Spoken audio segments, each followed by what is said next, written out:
Good morning, everyone.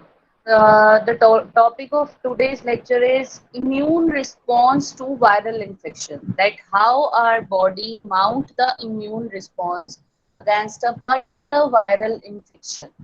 The main learning objective of this lecture is we'll be getting to understand the mechanism of immune response mounting, the major key players who basically work against the viral evasion. So that is the main context of this lecture. At the end of this lecture, you will be getting to learn the role of various kinds of lymphocytes, cytokines, that how they in a very coordinated fashion they give a response against the viral infection, and what mechanistic approaches or pathways they normally opt if they want to cater any kind of viral infection. So starting with it, we'll be covering this lecture in following head. That first of all, I'll be giving a very brief of definition and properties of virus. That what is virus and how they basically evade.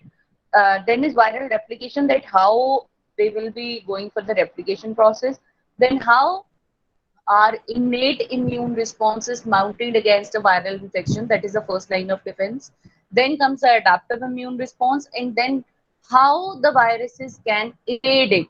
How, what kind of mechanisms they basically use. So the first point is definition and properties of virus. So the first point is viruses, they are filterable agents, they are obligate intracellular parasites. However, they basically rely upon the host cell to undergo the replication or to make proteins, synthesize its complete components. It is not capable of doing independent replication or independently inside the host cell, so it requires the host cell machinery for it. The viral genomes, talking about the genomes, it can be DNA or RNA. First point, that means its genomic content, it can be DNA or it can be RNA. Second point, as the viruses are, they can be having an enveloped morphology or naked capsid morphology. I'll be showing few pictures also. The viral components are assembled and sometimes they do not replicate by division. So you can say, if you talk about the basic components, DNA or RNA plus structural proteins plus some enzymes and nucleic acid binding proteins, they will give rise to a nucleocapsid. Or you can say a virus that is naked capsid. If the envelope is not present, that is known as naked capsid. Whenever this nucleocapsid plus glycoproteins that are present onto the surface, or you can say some receptors are present, then it give rise to a enveloped virus. As you can see in this picture also, this is a naked capsid virus, nucleocapsid. This is a genome, and here there are no glycoproteins projected out of the membrane. However, this one is enveloped virus, into which you can see the genome is inside, and onto its surface, onto the membrane, the structural proteins, glycoproteins, they are projected out. So such kind of envelope is formed in case of enveloped viruses. So talking about the non-enveloped viruses in which only capsid is present, this is the nucleic acids.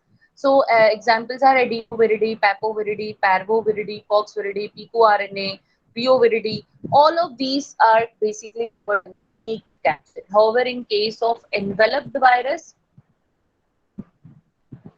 this is the enveloped virus that I was talking about, that these are the glycoproteins that are present onto the membrane. So this is the example. This is the main genomic content, RNA, if the content is genomic content is RNA. Along with that, few enzymes are present, reverse transcriptase. This is the capsid proteins. This is the main structural protein envelope. Onto the surface, glycoproteins are projected out. So examples are Arena viridae, Corona viridae, Rhabdoviridae, HepaDNA viridae. So all of these are categorized in the enveloped viruses. So this was a very brief introduction about virus, so as to have a glimpse of it.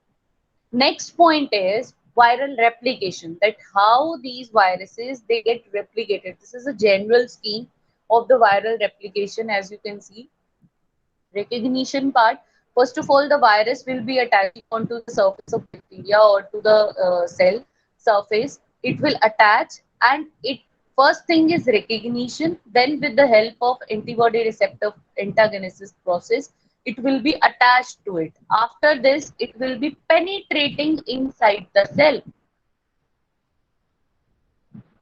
As you can see here, this is the second step, attachment. Then it penetrated in the form of a vesicle. After that, it will be uncoated. Uncoated means at this point, this coat material would be discarded and the genome portion would be released. This genome portion would be then further by using the host cell machinery. It would be transcribed and it would be replicated. Transcribed so as to form the proteins. This is the transcription step. The transcription is happening here, the ribosomes are attached and protein synthesis is happening so as to construct the capsid proteins. On the other hand, here the genomic content is being replicated so as to make large number of genomic copies. After that, this protein synthesis is complete and replication is complete. Then these molecules will be assembled and it would be lysed and released. However, at this point also envelope formation sometimes happen. So in the case of enveloped viruses, in that case, after this replication process and protein synthesis process, this envelopment is happening, due to which glycoproteins are being attached onto the surface and then it would be bud out. However, there are many antibiotics that have been targeted at different steps so as to cater this viral replication, so as to block this viral replication so that the viral infection doesn't spread. So these are the few cellular receptors that how these viruses basically enter inside. In case of Epstein-Barr virus, it is complement receptor 2. Influenza virus, sialic acid residue that is present onto the cell surface. Rhinovirus, intracellular adhesion molecules, ICAM. Vaccinia virus, in that case, EGF, that means epidermal growth factor receptor. So these are the few receptors because of which these viruses basically they enter inside the cell. These are the common routes of entry and infection for human viral pathogens. As you can say, in case of ocular infection, that means through eyes, HSV and adenovirus. In case of respiratory, that is through respiratory tract, that is influenza virus, rhinovirus, corona, parainfluenza, measles. If some viruses are like this, that they can enter through skin infection. In that case, HSV, human papilloma, West Nile virus. Through gastrointestinal tract, it is rota, adeno, hepatitis A. From urinary tract, it is HIV, HBV, CMV, human papilloma. So all of these viruses, they have a different routes of entry and infection. Next is innate immune response. So having understood about that, what is a virus, how it gets replicated, what is the general scheme, what are the receptors. Now the main point is, if some virus is trying to evade or trying to invade our immune system, or some viral infection is happening, in that case, how our body basically mount the immune response by using the innate immunity. So this is the innate immune response to a viral infection. There are two types of responses. One is epithelial barrier, that means skin or physiological factors. And another is early non-specific immune response that is triggered due to the production of interferon. As you can see, there are many types, type 1 and type 2. However, along with this interferon molecules, natural killer cells and macrophages, they also contribute in mounting the immune response. First is epithelial barrier. In case of epithelial barrier, the first physical barrier to infection is our epithelial cells, these. So the killing of sometimes microbes or viruses due to the many kind of antibiotics produced locally by T cells. For example, defensin protein, it has a broad spectrum antimicrobial infection, antimicrobial activity. Cathelicidin. So all of these antimicrobial proteins, whenever they are released by these epithelial cells, they basically cause the lysis of these viruses. Next is early non-specific or innate immune response, in which we would be focusing on interferon. First is type 1 interferon. Interferon alpha, it is produced by plasmacytoid dendritic cell. It is an antigen presenting cell. and mononuclear phagocytes. However, in case of interferon beta, it is produced by many cell types.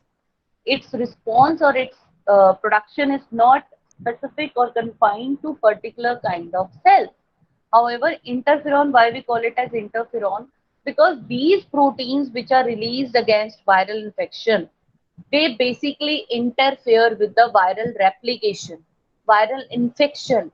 That is why the name is as such interferon, because it interfere. So from interfere, the interfer word is taken, and from viral R word is taken, and from infection ON word is taken, and after that this interferon word is formed.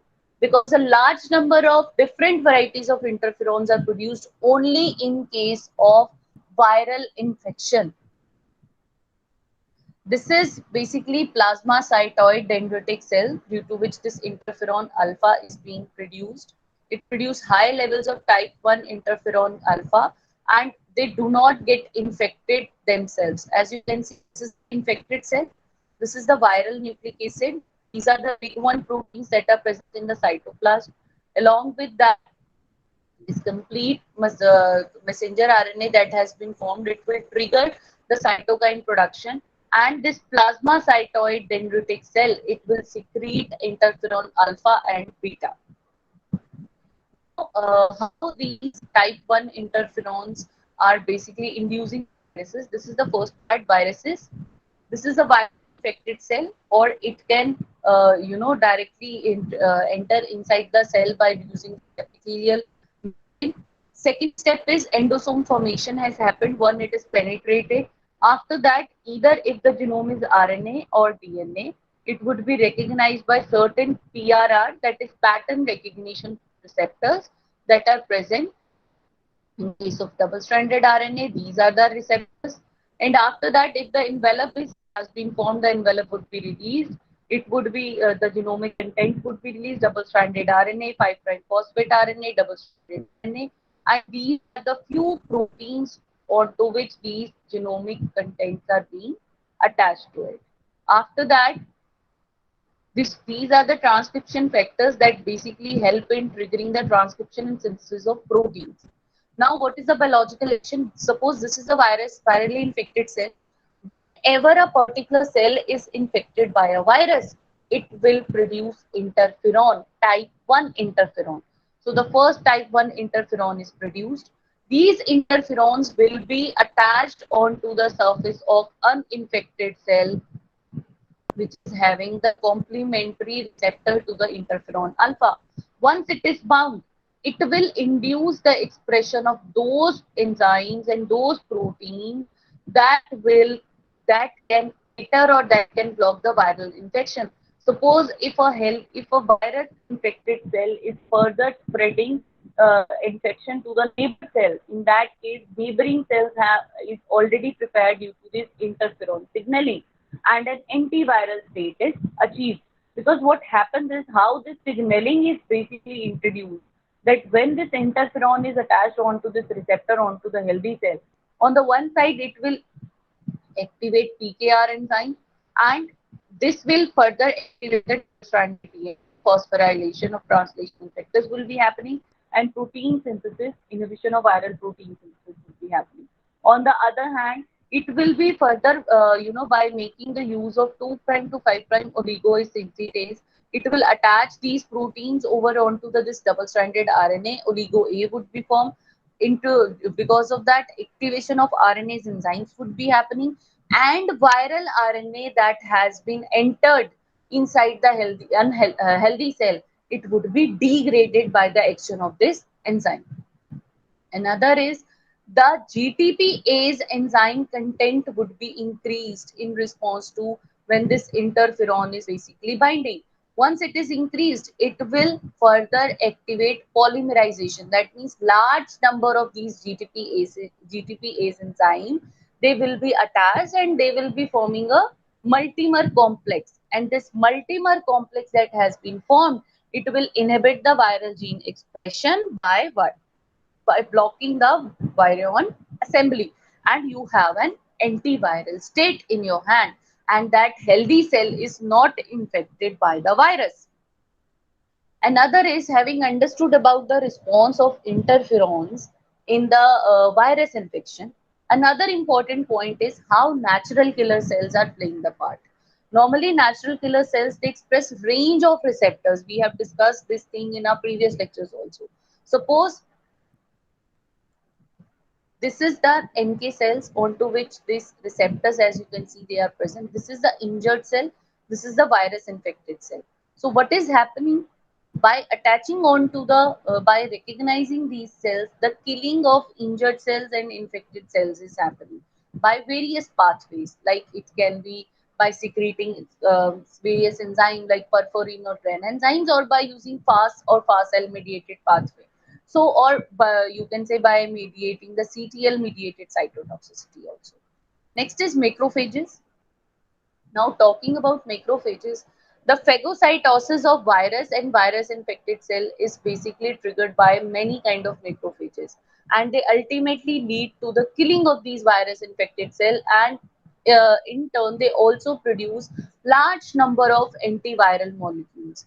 For example, human necrosis factor alpha, nitric oxide, interferon alpha. So all of these responses basically in a coordinated fashion help in mounting the initial response against a viral infection. So that is innate immune response against viral infection. Another important point is how the adaptive immune response is mounted against a viral infection. In that case, various antiviral antibodies, cytotoxic T lymphocytes, and helper T cells, they play the major role. First is antiviral antibodies. In case of antiviral antibodies, the primary thing that is important is secretory IgA. That means secretory immunoglobulin A basically act as a neutralizing antibody. This neutralizing antibody, it is basically help in providing the immunity to the virus, against the virus infection in the respiratory tract and in the intestinal tract. However, the another kind of antibody that is very important in mounting the immune response, that is IgG, because it contributes in the mechanism of ADCC, that is antibody dependent cell cytotoxicity.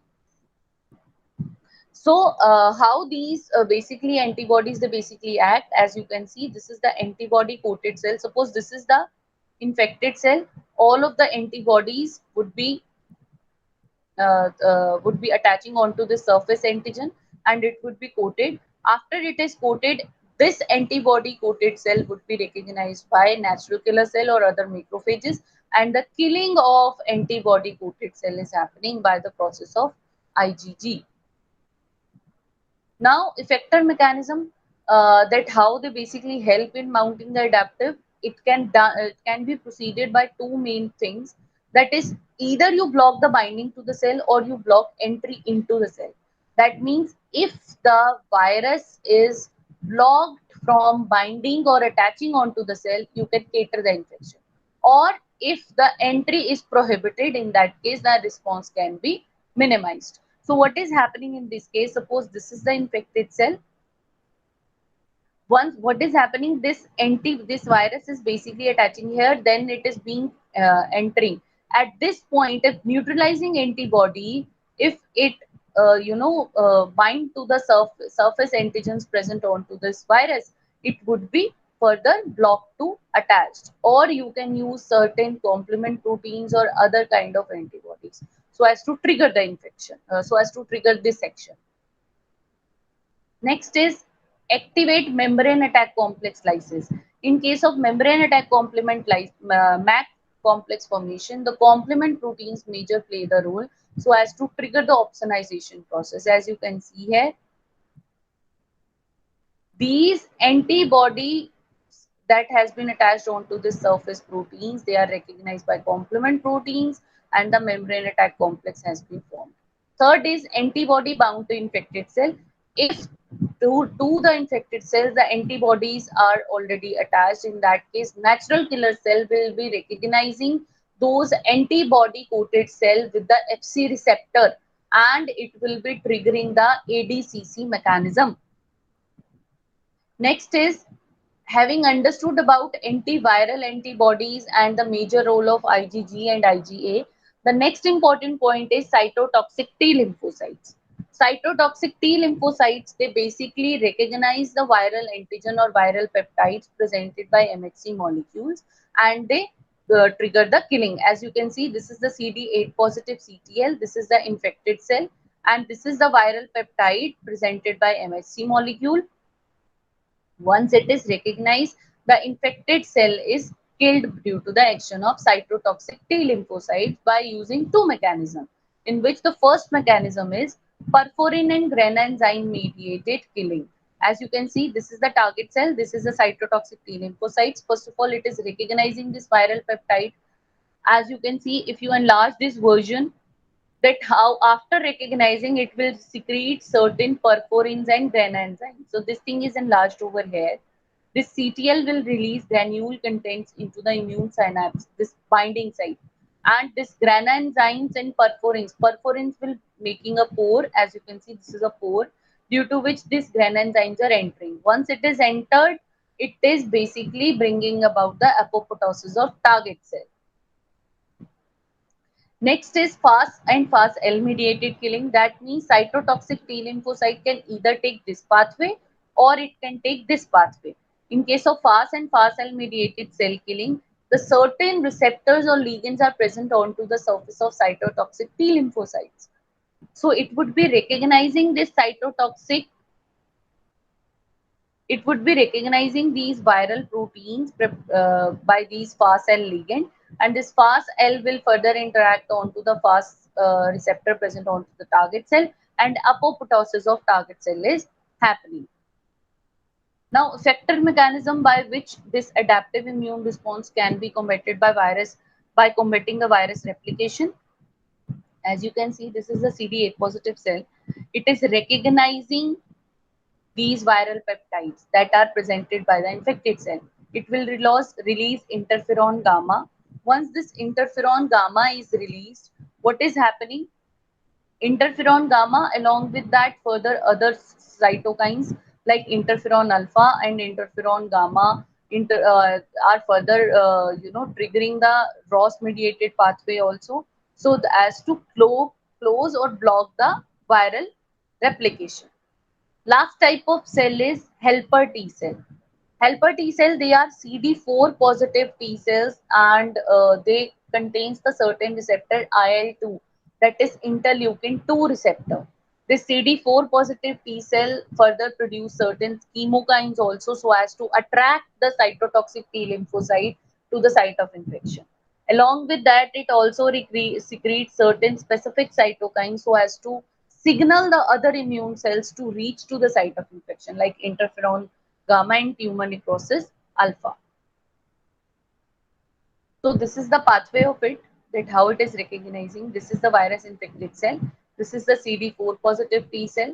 After attaching, it is releasing interferon gamma, which will be signaling this signal so as to produce a tumor necrosis factor alpha and reactive nitrogen species. On the other hand, it is also producing interferon gamma so as to activate this infected cell also. So the innate and immune response that is mounted against the viral infection, it takes place in the two stages, you can say, innate immunity and adaptive immunity. In case of innate immunity, first of all, type 1 interferon mechanism predominate. After that, natural killer cell. Then once the virus titer is reached, in case of adaptive immunity, virus specific cytotoxic T lymphocytes take the charge, and antibody mediated killing of target cell is happening. Next, last is immune evasion. That if our immune response is being mounted in such a manner, then why these viruses, they are able to infect a body or they are able to evade the immune system? Because these viruses, they use many kind of immune evasion mechanism. For example, antigenic variation. That means the glycoproteins that are being expressed onto the surface, they basically change that, or they start recognizing more antigens, similar kind of antigens, for example, influenza, rhinovirus, and HIV. As you can see, this is the case of influenza virus. Onto the surface, heme agglutinin and neuraminidase is present. Nucleocapsid is this one. And in case of normal, this virus is being attached onto the host cell and antigenic drift is happening, due to which This human influenza and swine influenza, sometimes they able to, and trigger towards the antigenic shift, and they show the phenomena of antigenic variation. This is the generation of new influenza strains because they rapidly keep on changing the glycoproteins that are expressed onto the surface by combining with the influenza virus strains circulating in the other animals. And those newly or mutated strains that has been formed, they express altogether different antigens or different moieties. Another is inhibition of antigen processing.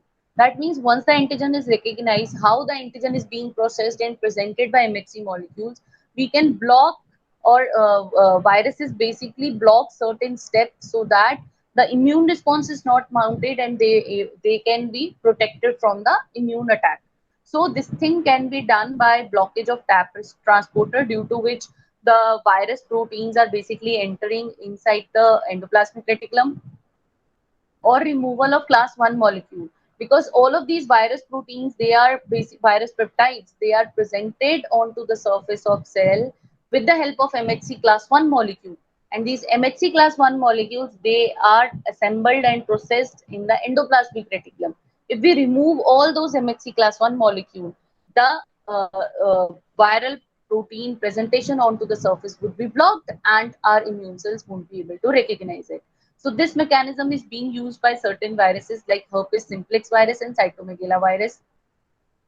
Another is production of decoy MHC molecules to inhibit NK cells. This is the thing that sometimes viruses, what they do so as to protect themselves, they they basically down regulate the expression of MHC molecule. Because if the MHC molecule presenting the viral peptides are not expressed onto the cell surface, it won't be recognized by natural killer cells so as to trigger the killing. So this is another mechanism. This mechanism is being availed by cytomegalovirus.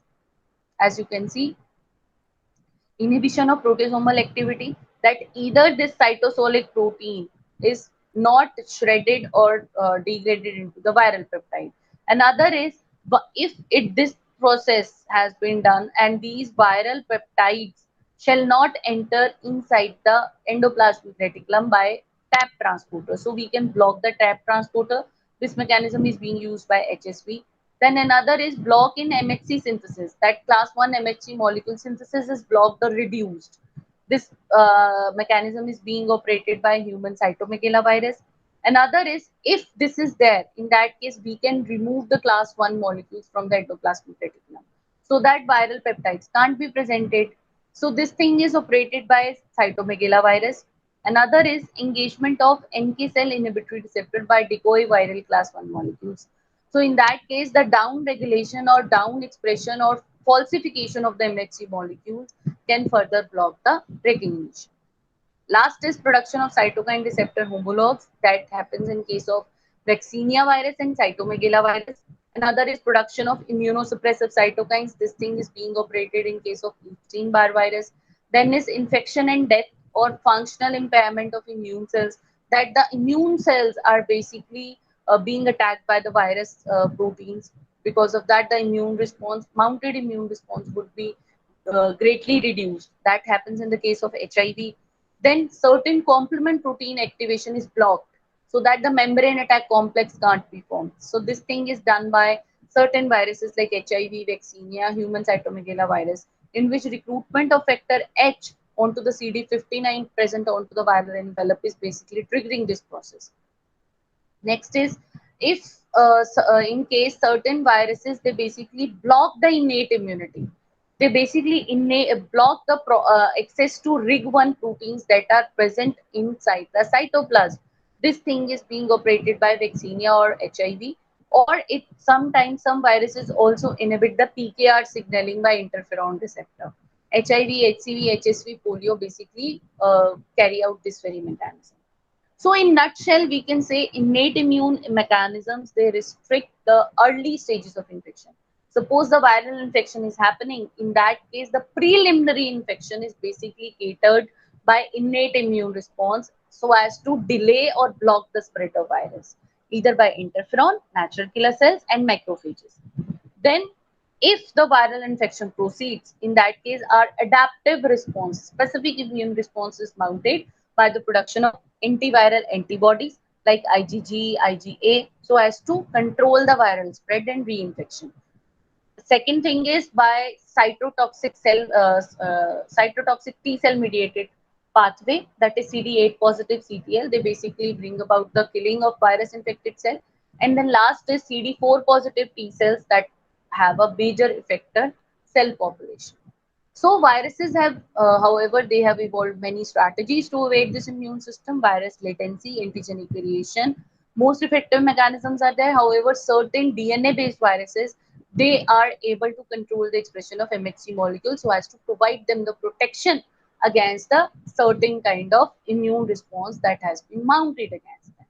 These are the few MCQs pertaining to the lecture. Thank you so much for listening.